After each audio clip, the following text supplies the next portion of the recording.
Hey YouTube, welcome to another video from Skinny Medic. Got my buddy Gage here, the future Skinny Medic, I guess. Maybe. Do I? Maybe. We'll see. So you recently asked to start carrying a tourniquet in your car, Yes. your Jeep, right? Mm-hmm. What made you want to do that? Well, I really thought about it. It's been a while ago now, maybe a few months, right before summer started, I think. I was driving his Jeep around, and I saw a wreck happen. It was a head-on collision. This guy, I think he was on his phone. He came over, crossed over the yellow line, and hit an old woman head-on. And there's probably something in the Jeep. I was like, oh, I don't have anything on me except like stuff from work, and that's not very much. So I wanted to carry something in my backpack, in my car, whatever, just in case I saw something happen. Awesome. And so you have basic first aid training, right? Mm-hmm. Okay. So that covers a lot of stuff, but it doesn't really cover like tourniquets into that a whole lot. So obviously we put him a Gen 7 cat tourniquet in his vehicle. So just kind of want to go over the basics with you on how to use this. So a tourniquet is for massive bleeding, like you can't control with direct pressure. So the first thing you want to do is try to put direct pressure onto the arm or the leg to control that. And if you can't control with direct pressure, then you put a tourniquet on. So the tourniquet would go on above the injury sites. Like if the injury's right here, you could put it on the elbow, just above the elbow, higher up. So you don't want to put it on an open fracture or a joint, things like that. So on this above the bone, not over a joint.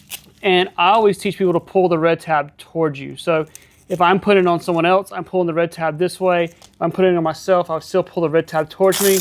So this goes on the extremity. The band, you want to pull this as tight as possible. That way you pull it tight, and then start running the Velcro around. And you don't want to get any fingertips up under this part right here. And then turn the windlass until bleeding stops. Typically it's going to take a couple of turns. That locks in. Then you can pull the strap across. And here, pull the timestamp across. And then just kind of note the time on the tourniquet. That way we know about what time the tourniquet was applied. All right. All right, you want to give it a shot? Sure. Okay. Oh my gosh, I'm dying. There's a lot of blood there. Still dying, still bleeding to death.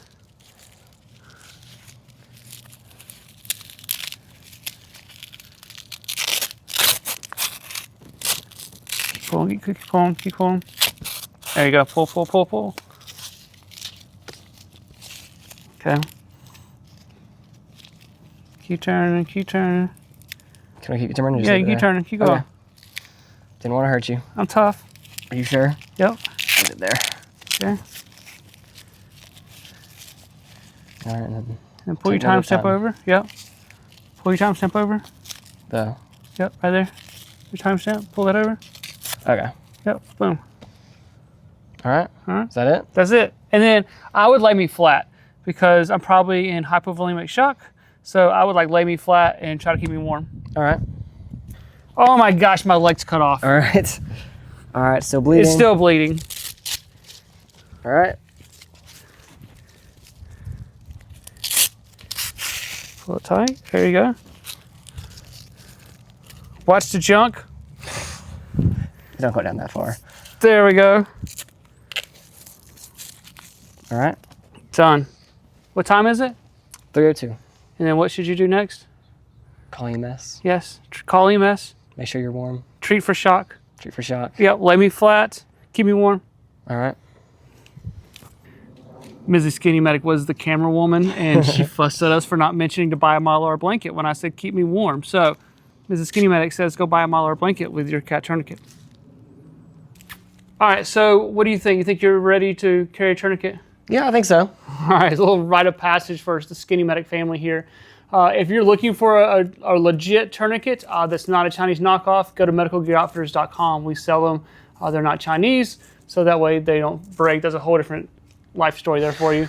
Thank you guys for watching. You never know when you'll be the first responder. Remember the right gear and the right training.